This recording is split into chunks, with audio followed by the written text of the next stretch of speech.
तो अब हम लोग स्टार्ट करते हैं आपका lecture. So which of the following was the capital of Chera dynasty. तो चेरा डायनेस्टी का जो कैपिटल है वो है कुरूर, कुरावूर या फिर करूर, ठीक है।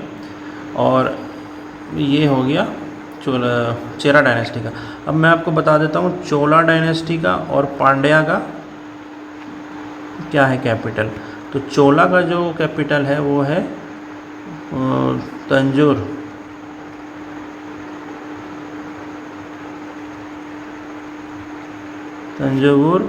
और जो पांड्या का जो कैपिटल है वो है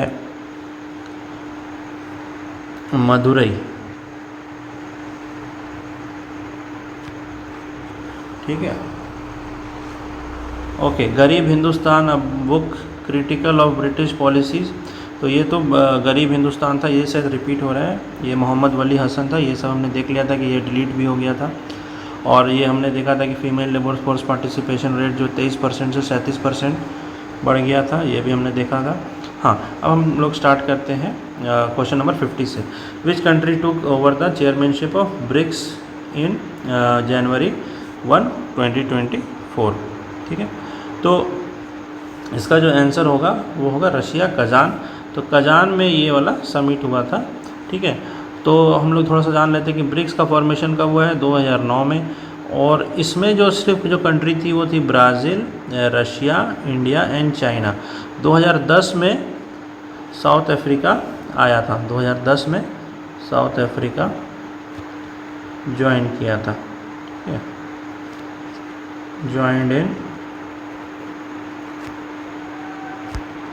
2010, ठीक है। और जो 17th ब्रिक्स समिट हुआ था, जहां हमारे मोदी जी अभी गए थे ब्राज़ील में, तो 17th ब्रिक्स समिट जो हुआ था वो रियो डी जेनेरियो ब्राज़ील में हुआ था, जो कि 6 से 7 जुलाई 2025 को हुआ था।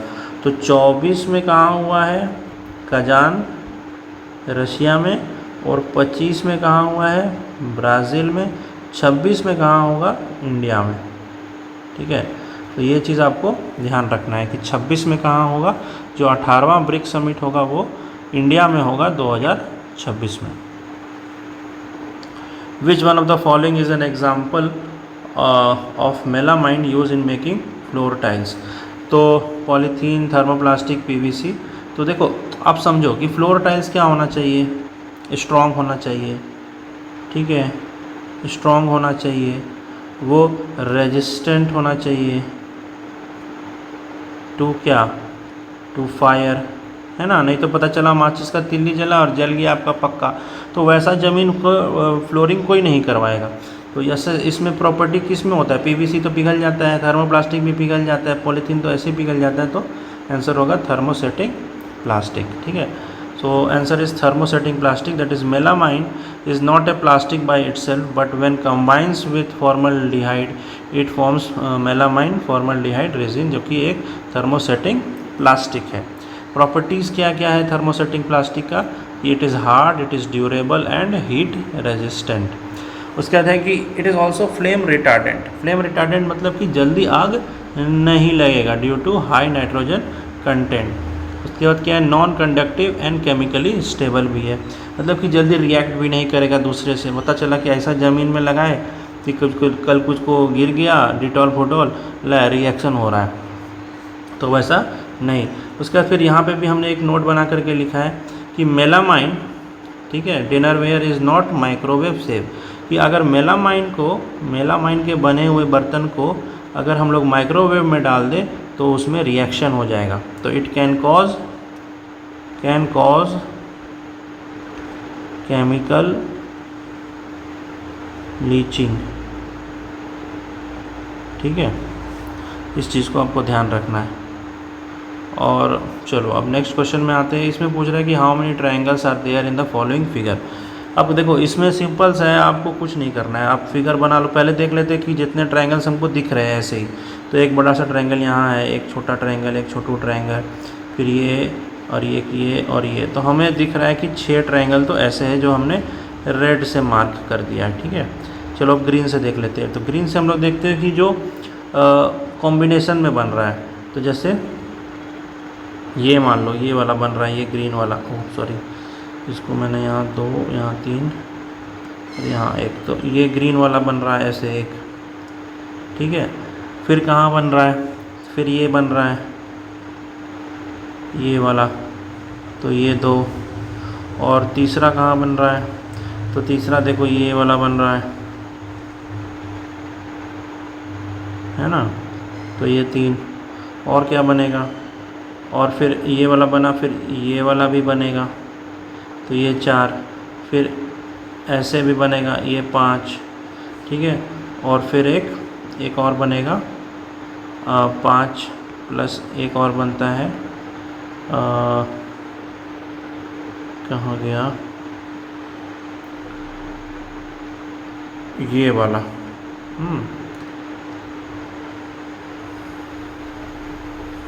शायद ये वाला, मेरे को भी याद नहीं आ रहा है, पर टोटल जो बनेंगे वो 6 + 6 12 बन जाएंगे, ठीक है। तो इसको आप देखना, इसके 12 बनेंगे। Which of the following is the cause of rural to urban migration in India, कि क्यों लोग गांव से, जो हमारा प्यारा गांव है वहाँ से क्यों लोग शहर की ओर जा रहे हैं, बड़े बड़े बिल्डिंगों जो कि बहुत कंजेस्टेड है, यहाँ से यहाँ क्यों जा रहे हैं, मतलब रूरल एरिया से अर्बन एरिया को क्यों जा रहे हैं, ठीक है। तो basically it is for high labour demand in cities, unbalanced rural urban development and few jobs in rural areas. तो रूरल एरियाज़ में जॉब्स क्या है, जॉब्स कम है, इसीलिए लोग माइग्रेट कर रहे हैं। तो all the 3 are correct according to the Reserve Bank of India. RBI ने क्या फॉरकास्ट किया था, हेडलाइन इन्फ्लेशन, तो ये डिलीट कर दिया गया है, तो इसके क्वेश्चंस को देखने का ज़रूरत नहीं है। The 100 years of Indian Congress in Bihar was edited by, तो 100 years of Indian national Congress in Bihar, it was edited by PN Ojha. In which of the following organism does spores formation, spores formation होता है is the mode of reproduction, ठीक है। तो इसको भी delete कर दिया था, लेकिन हम लोग इसके न्यूएंसेस को देख लेंगे कि देखो fungi, algae and ferns are produce through spores, ठीक है। और जो यीस्ट है, यीस्ट जैसे कि जो कर्ड में लगता है, यीस्ट कर्ड में, ठीक है। तो कर्ड में क्या होता है, फर्मेंटेशन। तो आपको ये याद रखना है कि फंजाई, एल्गी एंड फर्न्स, ठीक है, इसमें क्या होगा, स्पोर से रिप्रोडक्शन होता है। When did Britishers shift the capital to Delhi, तो ब्रिटिशर्स जो है अपना कैपिटल जो है दिल्ली से, मतलब बंगाल से या कलकत्ता से दिल्ली कब ले गए, तो it was in the year 1911 during the 3rd Delhi Durbar of King George V in person, मतलब कि ये पहली 3 बार हुआ है, ठीक है। अभी हम लोग डिस्कस कर लेंगे, 3 बार दिल्ली दरबार हुआ है, ठीक है। लेकिन ये तीसरी जो दिल्ली दरबार हुई थी, 3rd वाला, इसी में एक्चुअली किंग आए, ठीक है। बाकी सब में क्या था, बाकी सब में सिर्फ कि हाँ किंग बने हैं लंदन में, तो उसका जो है सेलिब्रेशन यहाँ भी होता था, ठीक है।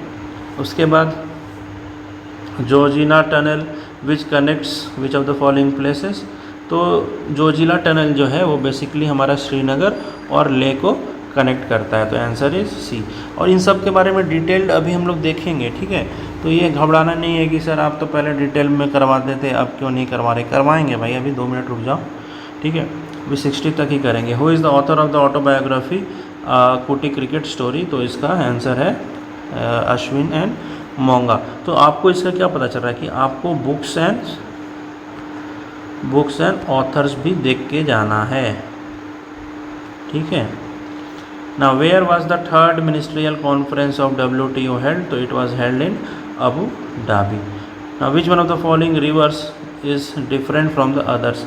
तो तुंगभद्रा, पेनगंगा, महानदी और नालंदा नर्मदा। सो नर्मदा इज़ वेस्ट फ्लोइंग, ठीक है। और बाकी सब क्या है, बाकी सब ये सब ईस्ट फ्लोइंग है, ये सब क्या है, ईस्ट फ्लोइंग, ठीक है। चलो यहाँ पे देख लेते हैं क्वेश्चन नंबर 62 को कि 62 में क्या बोल रहा है। इसमें बोल रहा है कि इफ़ डिवीज़न इज़ प्लस, तो हमने यहाँ पे कर दिया है कि डिवीज़न क्या है, प्लस है, और माइनस मीन्स डिवाइड, माइनस मतलब क्या है, डिवाइड है, and into means minus, into mean minus, यहाँ पे मिट गया है, यहाँ पे माइनस है, ठीक है। Into mean minus and plus means multiplication, ठीक है। तो अब आप इसको जो है ऐसे कन्वर्ट कर दो इस पे, ठीक है। इनटू की जगह देखो माइनस आ गया, हाँ, माइनस की जगह यहाँ डिवाइड आ गया, हाँ, इनटू की जगह यहाँ पे माइनस आ गया। तो इसको आप करोगे तो 0/1 आएगा आंसर, तो आंसर हो जाएगा इसका 0। Now which one of the following is the first artificially prepared element, इसमें से कौन सा जो है जो आर्टिफिशियली प्रिपेयर्ड एलिमेंट है, तो दैट इज़ टेक्टेनियम। तो first artificially prepared element was technetium, technetium TC, technetium है जो कि डिस्कवर्ड किया गया था इटालियन साइंटिस्ट कार्लो पेरियर के द्वारा, ठीक है।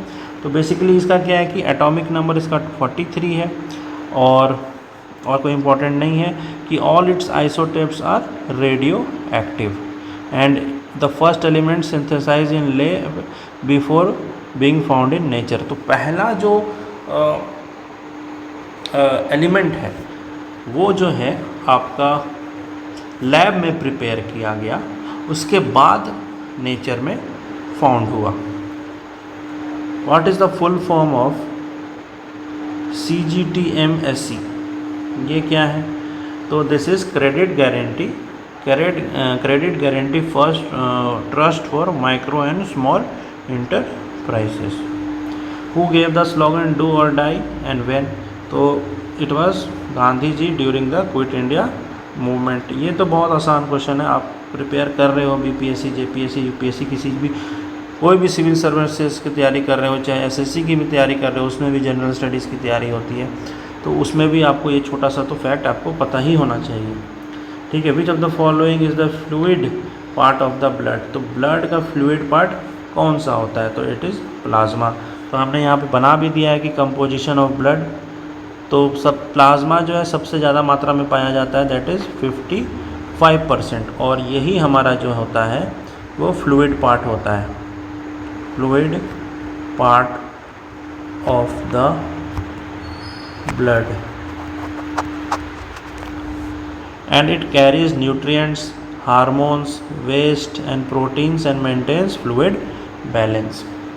उसके बाद जो हमारा RBC होता है वो हमारे दूसरे नंबर पे आता है, जो कि 45% रहता है। It transports oxygen and carbon dioxide via haemoglobin.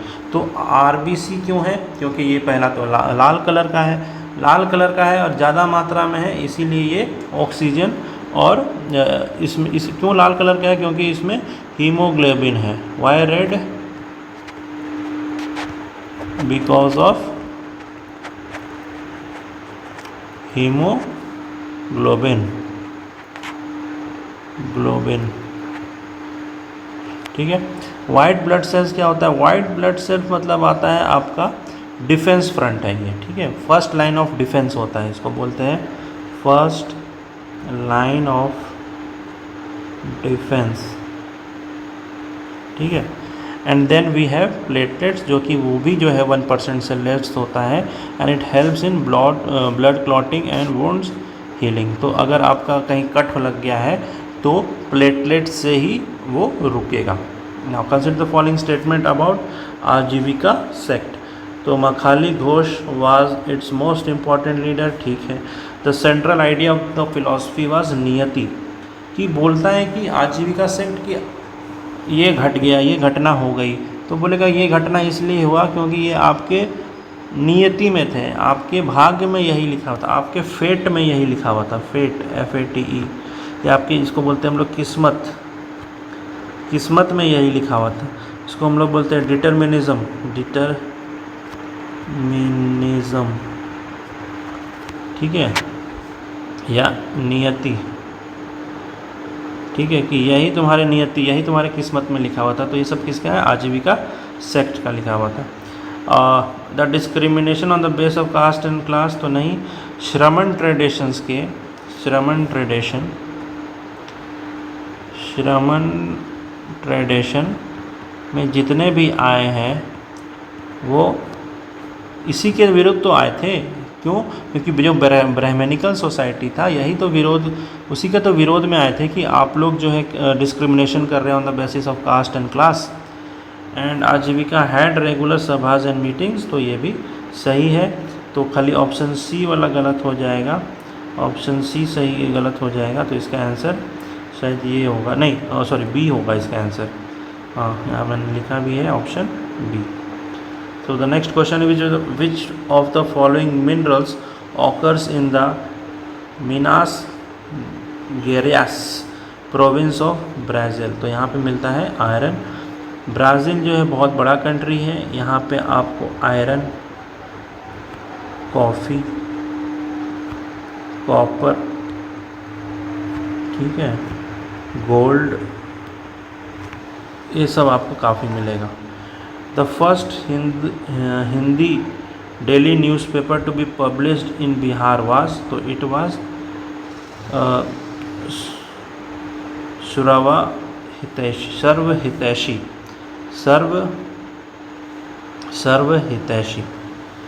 So the next question is which of the following has a highly elongated elliptical orbit? तो it is कॉमेट, क्योंकि कॉमेट ही जो है हमारे सोलर सिस्टम से बाहर का चीज़ है और उसका जो ऑर्बिट है वो हाईली एलोंगेटेड है। तो 70 के बाद हम लोग नेक्स्ट में करेंगे। अभी हम लोग जल्दी से देख लेते हैं कि डिटेल वाले में हम लोग के पास क्या क्या है।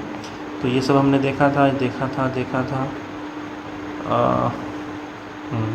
ब्रिक्स वाला देखना। अच्छा, ये कैपिटल वाला भी लिख लिया है मैंने। चलो देख लेते हैं ये सब। तो डायनेस्टी है, तो हरियंका डायनेस्टी का फाउंडर कौन था? बिंबिसार। इसका कैपिटल कहाँ था? Rajgir and later Pataliputra. फिर आया शिशुनाग। शिशुनाग का कौन था फाउंडर? शिशुनाग खुद, और उसने कैपिटल राजगीर से कहाँ लेके चला गया? वैशाली। फिर शिशुनाग के बाद आता है नंदा। इसका फाउंडर कौन था? महापद्म नंदा, और ये वैशाली से लेके चल जाता है पाटलिपुत्र। फिर आता है मौर्य। मौर्य के बाद आता है फाउंडर होता है चंद्रगुप्त मौर्य। पाटलिपुत्र ही कैपिटल बना रहता है। मौर्य के बाद आता है शुंगा, जो कि पुष्पमित्र शुंगा। एंड देन शुंगा के बाद आएगा कण्वा, जो कि है वासुदेव कण्वा। आपको याद रखना है थोड़ा थोड़ा, ठीक है। फिर कण्वा के बाद आता है सतवाहना। सतवाहना का कौन है फाउंडर? तो शिमुख है। ये बीपीएससी में पूछा हुआ सवाल है। शिमुख बीपीएससी में ये पूछा हुआ है, शिमुख। फिर सतवाहना के बाद कौन आएगा? कुषाण। कुषाण का कौन है founder? Kadphises one. And then Kushan के बाद आएगा गुप्ता। गुप्ता का फाउंडर कौन है? श्रीगुप्त। तो गुप्ता एरा कब से स्टार्ट होता है? 319 AD, ठीक है। गुप्ता के बाद हम देखेंगे पल्लवास। पल्लवास का जो है फाउंडर वो है सिंह विष्णु, फाउंडर है। ये सब फाउंडर्स है, ठीक है, ये फाउंडर्स है। And these are its capital, ठीक है। हर साल एक क्वेश्चन पूछ देता है, इसीलिए आपको ये चीज़ें पता होना चाहिए, ठीक है। पल्लवा का हो गया सिंह विष्णु, और या फिर उसका कैपिटल है कांचीपुरम। चालुक्यास का हो गया पुलकेशिन वन, और इसका कैपिटल जो है बदामी हो गया, या फिर आप इसको लिख सकते हैं वतापी, ठीक है। राष्ट्रकूट का फाउंडर कौन था? दंती दुर्ग, और इसका कैपिटल था मान्यखेत। चोला विजय चोला, और इसका कैपिटल था तंजौर, ठीक है। पंडवा का फाउंडर के बारे में हमें जानकारी नहीं मिली, इसलिए हमने नहीं लिखा। इसका जो कैपिटल है वो है मदुरई या फिर कोरकई। चेरास का है, हमने देखा भी था, करूर कैपिटल है। पुष्पभूति के फाउंडर कौन थे? नरवर्मन, जिसका थानेसर या कन्नौज। थानेसर कहाँ है भैया? थानेसर हरियाणा में है, it is in Haryana. Pal dynasty का फाउंडर कौन है? गोपाला। इसका कैपिटल कहाँ था? मुंगेर। मुंगेर ये याद रखना भैया, ठीक है, मुंगेर में कैपिटल। और गुज्जर प्रतिहारा का फाउंडर कौन था? नागभट्ट। कैपिटल कहाँ था? कन्नौज। ठीक है, अब हम लोग देख लेते हैं ब्रिक्स का भी सवाल आया था। ठीक है, हम ऐसे ही पढ़ाई करते हैं भाई, ठीक है, इसलिए आपको भी इसी तरह से कह रहे हैं कि जो सवाल आए हैं उन सवालों पे डेप्थ में। अब देखो कैपिटल फाउंडर का कुछ भी क्वेश्चन आएगा तो आप इससे बना लोगे, इसी से आएगा घूम फिर के। और अगर हम लोग आगे बढ़ेंगे तो मेडिवल का क्वेश्चन आएगा तो उसका भी हम लोग कब डायनेस्टी, कौन रूलर क्या कैसे आया, तो क्रोनोलॉजी उसकी भी समझ लेंगे, तो मेडिवल भी हो जाएगा इससे।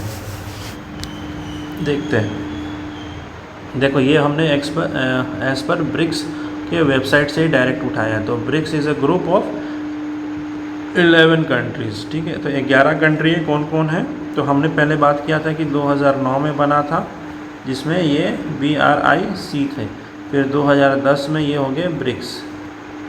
और अब इसमें उस समय कितने थे? इसमें 4 कंट्री थे, इस समय 5 कंट्री थे, और अब कितने हो गए हैं? 11 कंट्री। ठीक है, तो इसमें क्या क्या है? ब्राज़ील है, रशिया है, इंडिया, चाइना, साउथ अफ्रीका, इतना तो आपको पता ही है। इसके बाद आपको ये याद रखना है कि 2 ई है, ई से है, इजिप्ट एंड इथोपिया। ठीक है, इजिप्ट एंड इथोपिया। 2 आई से है, 2 ई से है, 2 आई से है, क्या क्या है? Indonesia and Iran. और एक हो गया हमारा UAE, और एक हो गया हमारा सऊदी अरेबिया। ठीक है, it serves as a political and diplomatic coordination. It serves as a political and diplomatic coordination forum for countries from the global south and the coordination in the most diverse area. इसका objective आप देख लेना, यहाँ पे देख लो। 2009 में पहली बार बना था ब्रिक्स, इसका समिट हुआ था रशिया में। 2010 में ये ब्रिक्स बन गया क्योंकि साउथ अफ्रीका जो है इसको ज्वाइन कर लिया। 2011 में साउथ अफ्रीका अटेंडेड। ठीक है, 2014 में फोर्टेजिला डिक्लेरेशन हुआ, जहाँ पे हमारा जो बनता है फोर्टेजिला डिक्लेरेशन से न्यू डेवलपमेंट बैंक बनता है। ठीक है, न्यू डेवलपमेंट बैंक बनता है। उसके बाद छोड़ो ये सब, बीजिंग डिक्लेरेशन ये आपको पता है। अभी आपको क्या क्या रखना है याद कि 2024 में कहाँ हुआ है? रशिया कजान में। 2025 में कहाँ हुआ है? ब्राज़ील रियो डी जेनेरियो में। और 2026 कहाँ होगा? इंडिया में होगा। ठीक है, अब हम लोग देख लेते हैं, जो प्लास्टिक का क्वेश्चन आया था ना वो देख लेते हैं। तो एक होता है पेट, फिर होता है हाई डेंसिटी पॉलीथीन, और एक होता है PVC that is polyvinyl chloride. इसका क्या क्या यूज़ है आप यहाँ देख सकते हो। लो डेंसिटी पॉलीथीन है, फिर पॉलीस्टरीन है। तो ये सब आप देख लेना, ये मैं आपको जल्दी जल्दी निकालता हूँ, ये उतना इम्पोर्टेंट नहीं है पर देख सकते हो। इसके फिर मैंने यहाँ पे यही क्वेश्चन आया था ना, थर्मोप्लास्टिक्स एंड थर्मोसेटिंग प्लास्टिक। तो ये क्या होता है? परमानेंटली सेट हो जाता है आफ्टर करिंग। हायर होता है, इसका हीट रेजिस्टेंस क्या है? हायर है। क्रॉस लिंक्ड 3D नेटवर्क होता है। कंप्रेस मॉडलिंग एंड कास्टिंग होता है। डिफ़िकल्ट और इम्पॉसिबल टू रिसाइकिल भी जल्दी नहीं होता है। इसके कॉमन एग्जांपल क्या है? मेलामाइन। यही हमारे सवाल आया था, मेलामाइन। तो ये क्या है? It is a type of thermosetting plastic. Okay, तो अब हमारा देख लेते हैं। और जो फंगाई है, तो फंगाई क्या है हमारा? It is a type of prokaryotic and eukaryotic. तो ये यूकैरियोटिक है। रिप्रोडक्शन कैसे करता है? ये एक स्पोर्स से करता है। उसी तरह से एल्गी है, तो ये भी हमारा रिप्रोडक्शन स्पोर्स से करता है। यीस्ट जो है ये हमारा बडिंग से करता है, या फर्मेंटेशन से भी बोल सकते हो।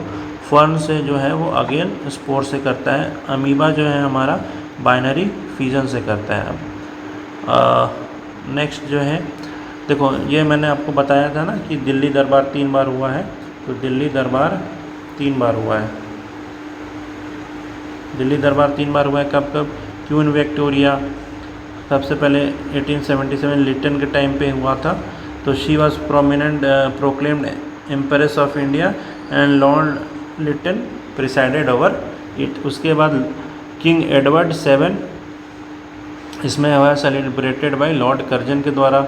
और 1911 में जब हुआ था 3rd दिल्ली दरबार, द ओनली दरबार attended by raining monarchs George 5। ठीक है, तो 1911 इसलिए इम्पोर्टेंट होता है क्योंकि ये पहली बार था जो जब राजा का ताजपेशी भारत में हो रहा है, मतलब लंदन का राजा है पर उसका ताजपेशी दिल्ली में हो रहा है, ठीक है। और ये हमने कुछ कुछ पासेस भी आपके लिए कर दिया है कंसोलिडेट। खारदुंगला पास, जोजिला पास यही आया था ना, कनेक्ट श्रीनगर टू ले। तो यहाँ से आप देख सकते हो रोहतांग पास है, सिपकिला पास, नाथुला, जलेपला, लिपू लेक, माना, बॉम्डी, इन्फू, ये सब है। फिर देखो यहाँ पे हमने प्लाज्मा का ब्रेकडाउन भी, जो ब्लड वाला सवाल आया था, तो प्लाज्मा में 90% तो पानी होता है। उसके बाद क्या होता है, एल्बुमिन होता है, ग्लोबिबिन होता है, ये सब होता है। ये सब आप देख सकते हो कि ब्लड जो है कितना होता है, तो 7 से 8% होता है, जो कि लगभग 5 से 6 लीटर होता है। तो ये भी सवाल आया हुआ है बीपीएससी में कि ह्यूमन में कितना लीटर ब्लड होता है, तो 5 से 6 litre. Raider always red, bright रहेगा अगर ऑक्सीजनेटेड है, और अगर डार्क है तो वो डीऑक्सीजनेटेड है। आरबीसी का लाइफ स्पैन कितना है, 120 दिन। डब्ल्यूसी का स्पैन जो है ईयर्स होता है। प्लेटलेट का स्पैन इतना ही होता है। स्पीड जो है, तो ब्लड जो है देखो कितना हमारा स्पीड से चलता है। Blood travels through 60,000 miles per day through vessels, मतलब समझ रहे हो 60,000 माइल्स, 60,000 माइल्स, मतलब कि यहाँ से पटना से समझ लो दिल्ली 1000 किलोमीटर है, ठीक है। तो हमारा इसको अब 60 बार मल्टीप्लाई कर दोगे 1000 से, तो आएगा 60,000। मतलब हमारा ब्लड जो है एक दिन में 30 बार पटना से दिल्ली और दिल्ली से पटना कर लेता है, सोच रहे हो। तो ये सब है। फिर स्टेम क्या होता है, वाइट ब्लड सेल क्या होता है, न्यूक्लियोफाइल, इजोफाइल्स, ठीक है। तो इन सबको आप देख लेना एक बार, नहीं तो मैं नेक्स्ट क्लास में इसको डिस्कस करूँगा। बेसिकली अब टाइम ज़्यादा हो रहा है, 30 मिनट से ज़्यादा हो चुका है, तो we should wind up. And I hope आप सब पढ़ रहे होंगे और अच्छे से पढ़ रहे होंगे। सो जय हिंद दोस्तों, ठीक है, बाय।